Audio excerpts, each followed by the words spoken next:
বেগুনের এমন একটা রেসিপি থাকলে মাছ মাংস কিছুই লাগবে না। আপনি যদি ঘরে যদি বেগুন থাকে, আমার মতো করে এইভাবে যদি একদিন রান্না করে খান, তাহলে দেখবেন সবাই চেটে পুটে খাবে। অনেক মজার একটা রেসিপি। আসসালামু আলাইকুম ফ্রেন্ড, সবাই কেমন আছেন? আশা করি আল্লাহর রহমতে সবাই ভালো আছেন। আমি আলহামদুলিল্লাহ অনেক ভালো আছি।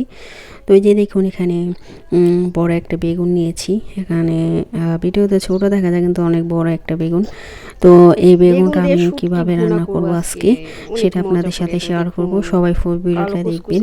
ছোট একটা ভিডিও, কেটে নতুন ভিডিও দেখবেন না। সবার কাছে অনুরোধ থাকবে শুরু থেকে প্রথম থেকে শুরু থেকে শেষ, মানে প্রথম থেকে শেষ পর্যন্ত দেখবেন সবাই।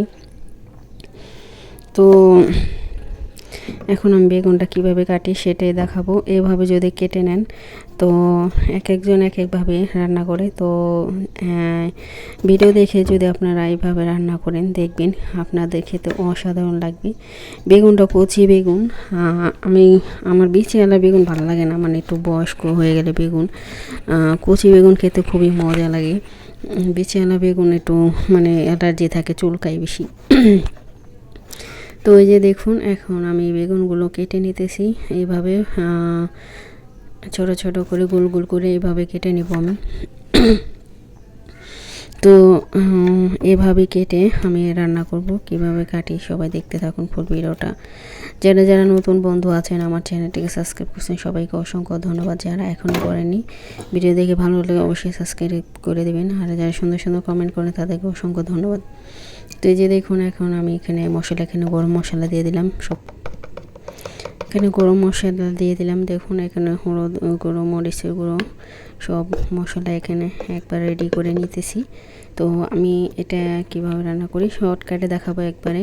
আপনার 5 মিনিটে রান্নাটা হয়ে যাবে। আর বেগুন হইতে কিন্তু অত সময় লাগে না, যদি হয় সেটা কচি বেগুন, 2 মিনিটে রান্না হয়ে যায়।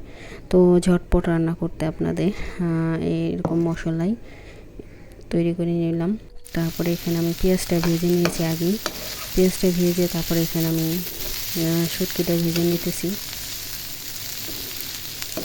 পেঁয়াজের সাথে শুটকিটা ভেজে নিলে শুটকির ফ্লেভারটা বেশি ভালো লাগে। তো এইভাবে শুটকিটা ভেজে নিতেছি। আর যেহেতু এটা শুটকিটা একটু শক্ত, ভেজে নিলে তাড়াতাড়ি গলে যায় আর কি। তো একটু নরম হলে বেশি ভালো লাগে, একবারে শক্ত শক্ত হলে মজা লাগে না।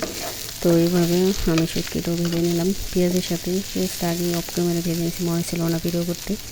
তো এখন আমি শুটকির ভিতরে মশলাটা দিয়ে দেবো।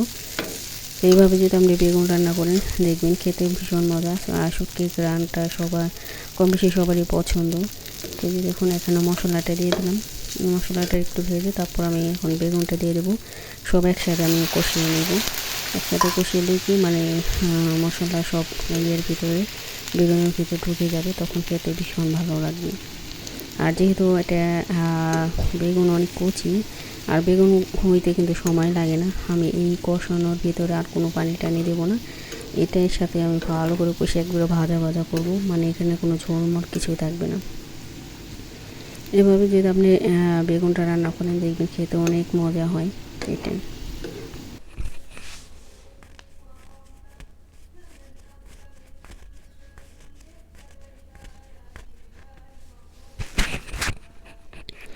তো এই যে দেখুন, আমার কষিয়ে নিতেছি।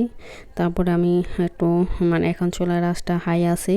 তারপর আমি এটা যখন একেবারে কমে যাবে এই টাইম পানিটা, তখন আমি আগুনটা কমিয়ে ঢেকে 2 মিনিট রান্না করবো, বেশি না। কারণ বেগুন কষাতে কষাতে কিন্তু বেগুন গলে যায়।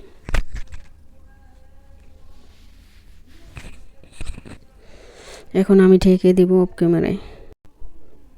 তো এই যে দেখুন, ঢেকে অনেকক্ষণ রান্না করে নিয়েছি। এখন আমি একবারে বেগুনটা একবার গলে গেছে, দেখুন একবার ভাজা ভাজা হয়ে গেছে গা। এখন আরেকটু চুলায় ভাজা ভাজা করে আমি নামিয়ে ফেলবো।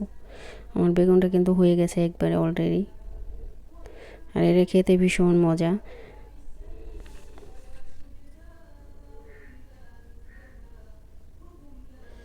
দেখুন একবারে ভাজা ভাজা হয়ে গেছে গা। আমি এখানে কোনো ঝোলমোল রাখবো না। এভাবে যদি মানে রান্না করে খান, দেখবেন খুবই মজা লাগে। এটা গরম গরম ভাত দিয়ে খেতে বা রুটি দিয়ে খেতে পারেন ইচ্ছে করলে।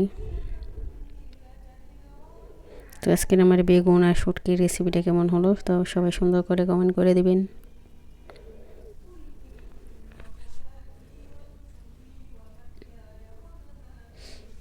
তারপরে এখানে আমি একটা দই মিষ্টি দই তৈরি করে নেব গরু দুধ দিয়ে।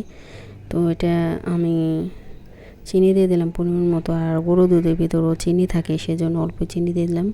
তারপরে 1 কাপ পানি, এখানে পানি দিয়ে ভালো করে মিক্স করে নিব। একটু ঘন করেই তৈরি করবো যেহেতু এটা গরু দুধ, একটা বলক দিয়ে নামাই ফেলবো। এটা বেশি জাল দিতে হয় না, যদি গরু লিকুইড দুধ থাকে সেটা জাল দিতে হয় অনেক। আর এখন গরমের ভিতরে কিন্তু টক দই বা মিষ্টি দই বানালে একবারে তাড়াতাড়ি হয়ে যায়, কারণ এটা গরমের ভিতরে বেশি তাড়াতাড়ি হয়ে যায়। তো এই যে দেখুন এখন দুধটা জাল দিয়ে নিব। যারা দই তৈরি করতে পারেন না, আমার এটা যদি ফলো করেন আপনারা যে কোনো মিষ্টি দই টক দই সব দই তৈরি করতে পারবেন। এই যে দেখুন আমি জাল দিব না, বস একটা বলক দিয়ে নামে ফেলবো যেহেতু এটা গরু দুধ। তার এখানে একটু টক দই নিয়েছি, এই দইটা আমি ফেটে নিতেছি দেখুন, যাতে দানা দানা ভাব না থাকে। খুব সহজ দই বানানো। তো আমার দইয়ের অনেক রেসিপি আছে, যারা দেখতে চান দেখতে পারেন। তো এটাও দেখাই দিলাম, এভাবেও আপনি ঘরে তৈরি করতে পারবেন দই। তো ফেটা হয়ে গেছে দইটা, এখন আমি দুধের সাথে মিশিয়ে দেবো। আর দুধ যখন দেখবেন হালকা কুসুম গরম, যেমন একটা হাত দিয়ে নেবেন যাতে হাতটা সয়, ওরকম গরম অবস্থায় আপনার টক দই মিশাতে হবে। যদি এভাবে তৈরি করেন তাহলে আপনার দই পারফেক্ট হবে। আর যদি আপনি অতিরিক্ত গরমের ভিতরে দইটা মিশান তাহলে দুধটা ফেটে যাবে, তো দই হবে না। তো এই যে দেখুন আমার দইটা মিশিয়ে দিলাম, এখন এটা আমি দুধের সাথে ভালো করে মিক্স করে নিব। দই বানানো সহজ, আবার অনেকের কাছে কঠিন, যারা মানে এটা বুঝবে না। এখন এই সময়টা দুধ কেমন গরম থাকতে টক দই মিশাতে হবে এটা সবাই জানে না। তো এটা যদি সবাই সঠিকভাবে জানে তবে সবাই দই বানাতে পারবে। তো এই যে দেখুন আমি এখন ফেটে নিলাম, এখনও দুধের সাথে মিশে হয়ে গেছে। এখন আমি এটা ঢেকে বেশি না 3 ঘন্টায় দেখুন আমার 3 ঘন্টায় দই হয়ে গেছে। আমি ঢেকে রাখছিলাম দেখুন একবারে। এটা ফ্রিজে রাখলে আরও পারফেক্ট হয়ে যাবে। এখন ফ্রিজে রাখলে পুরো চাক্কা হয়ে যাবে। তো আমি ফ্রিজে না রেখেই আগেই ভিডিও করে নিছি। তো ফ্রিজে রাখলে অনেকে খেয়ে ফেলে বের করে, সেই জন্য আগে ভিডিও। তো এই যে দেখুন ফ্রিজে এটা কিন্তু এখন পুরো পারফেক্ট হয়ে গেছে দই। ফ্রিজে রাখলে পুরো একটা চাক্কা শক্ত হয়ে যেত।